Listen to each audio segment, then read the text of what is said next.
Good morning, everyone. My name is Anne-Marie Van. Today is Wednesday, January the 3rd, and this is the Moneyball Morning Report for the Benzinga Pro platform. Let's take a look at the cues this morning, right? We do see a bit of sector rotation in terms of broad price action. Let's see if I can get us a look at what happened yesterday. Take a look at this. Healthcare really doing all right. Energy really doing all right. And a lot of rotation out of these. So what we want to see is how the first week actually ends up. Financials also had a fairly good day.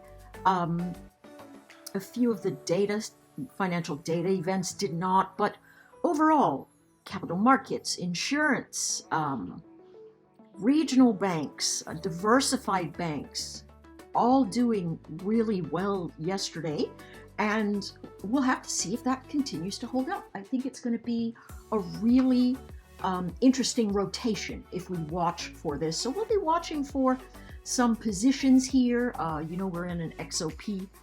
I like the XOP, so we'll be taking a look at that. All right, back to the charts. Let's take a look at this. Traders are really trying to bounce off of the low from yesterday. 400 is going to be a round number. It's going to be super messy. In the cues, I suspect that the bounces should give us a little bit of failure. A lot of people are still very bullish. We're buying the dip, so you can see those big wicks. But the last few days have been fairly bearish. So what do we want to look for? Last line in the sand I did for us yesterday was 400. Now we're going to be looking potentially at 391 if we do a little bit of just clean rotation, right? Old resistance, new support really doesn't come into play until all of this heavy congestion on the day. And a lot of times traders will buy in front of a number, right? And so if they see the 391, they'll say, you know what? I'm okay if it falls a few bucks. I'm just going to buy it at 394. But really, we really want to watch this 396, right? So what do we want to anticipate this morning? We want to anticipate that bounces are sell zones until we recover the pre-market high, which is a close, right? So that's about 402.64. The close of yesterday was 402.43, so put an alert there. That's going to give you some upward motion on the event from there. The fade, remember, what we do is we walk through these ledges. So we're going to look at 399 and then 396, right? So trend on the longer time frames tell us that dip buyers are going to be sitting below. So the Keltner channel gives us this arc at about 398. We might want to see that. We can make a lot of money in these little formations if we just watch for them and then see the bounce if we're trying to buy the dip. But as it sits right now, it's in a retracement, so that's going to be negative pressure, right? Okay, so let's maybe go to the 4-hour and see how that's holding. You can see the traders are really arguing around 400. That's a round number. They're going to argue around that zone. And so we got to give them a little bit of room to do their thing. And, it is what it is. Okay? So that's what we want to look at. We have an outside candle building. This is a 3 in terms of the strat. And then we're going to look at the ability for the charts to sort of press to the north. Remember, once you get past this 399.80, the long becomes more suspect, right? If we're making a series of lower highs and lower lows, the bounce action is what's going to give you your sell zone. Let's take a look at the cues. The SPY.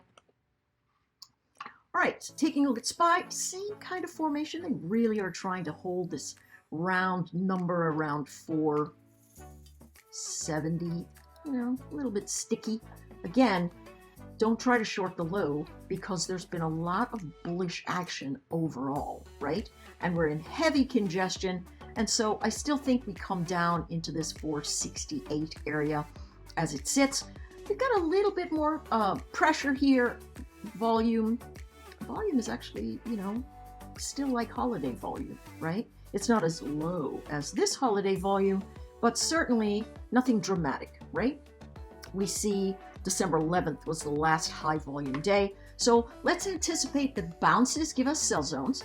And the 4-hour chart is a really nice place to look for heavy congestion that fails. So my thought is, take a peek at, I'll move the 468 up here so we don't have a ton of lines.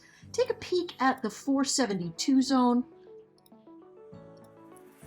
That's a little bit wide, but when it does come up, we can see, all right, if we're long off this bounce, we probably want to take a little bit of profit in general. For the daily, you can see there are going to be buyers in here.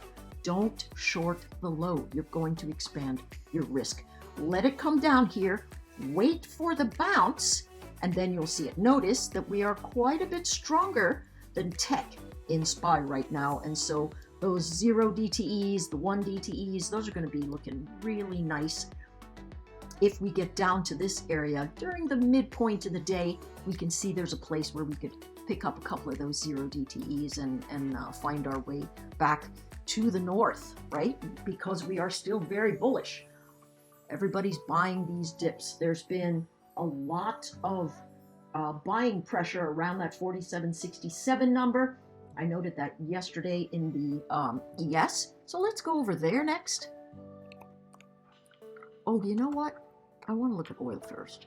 The dollar's on the move, right? When the dollar's on the move, oil has a tendency to rotate to the downside because it is a commodity priced in dollars. But we're holding this 69 zone, right? So that's a really nice area to look. A ton of volume here. Bounces, folks, are still sell zones. And I've been saying that for, I don't know, a couple months, right? Several months. And so I still believe that is the case. We had a big bounce because of what's going on in the Red Sea. Not so much anymore. Gave it all back and then some. Tomorrow we have the petroleum reports. We'll see what's going on, right? Now, what's the trade here? From a daily perspective, what did we do? Lower highs, lower lows. That means the bounces are sell zones. Where's a nice sell zone? Looks to me like 72. Right? Any one of them. We'll take that, right? Any one of them going through this space going to make a really nice short, right? If it begins to break through at any juncture, it starts getting up through this line, what we want to say is, you know what? I better pump the brakes. All right? And if you are taking a long, this fades, but it holds 70, beautiful trade, right? If it comes in and holds 70, it's a beautiful trade. Your stop's about $250 wide, and you'll be in really nice shape for that. If it freaks you out, don't trade oil in the full cycle. What you want to do is trade it. You want to trade it. Trade the minis or the micros, right? One of those, it'll help you out. Here we go. I took this short too early and got stopped out, which really annoys me. And it annoys me because I didn't wait for the price action to come into 47.73, right? It's just, the shorts are, I think the shorts are really piling in here, right? So we'll see what happens when the market opens, but 47.61 is the 2021 low. And I suspect we test it and indeed move, I think we move down. But again, that's just me thinking, right? Here's the next low from a weekly perspective, 47.43.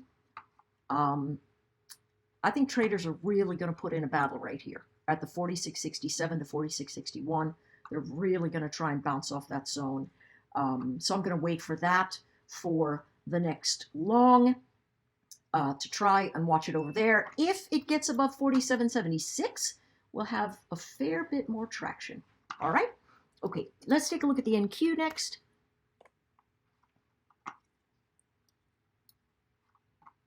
You can see how much further this one is moving. It's in the process of filling the gap.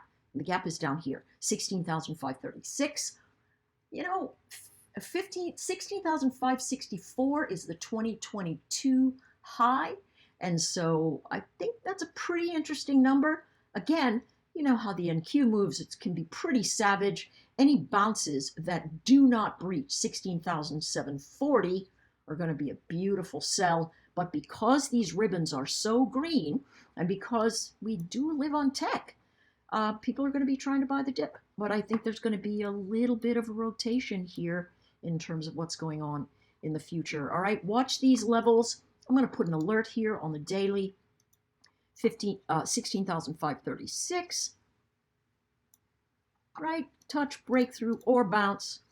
We'll see how it goes, and that, I think, is going to make a really nice edge for us to watch. As it sits right now, we're in a sell zone because the traders are trying to find support.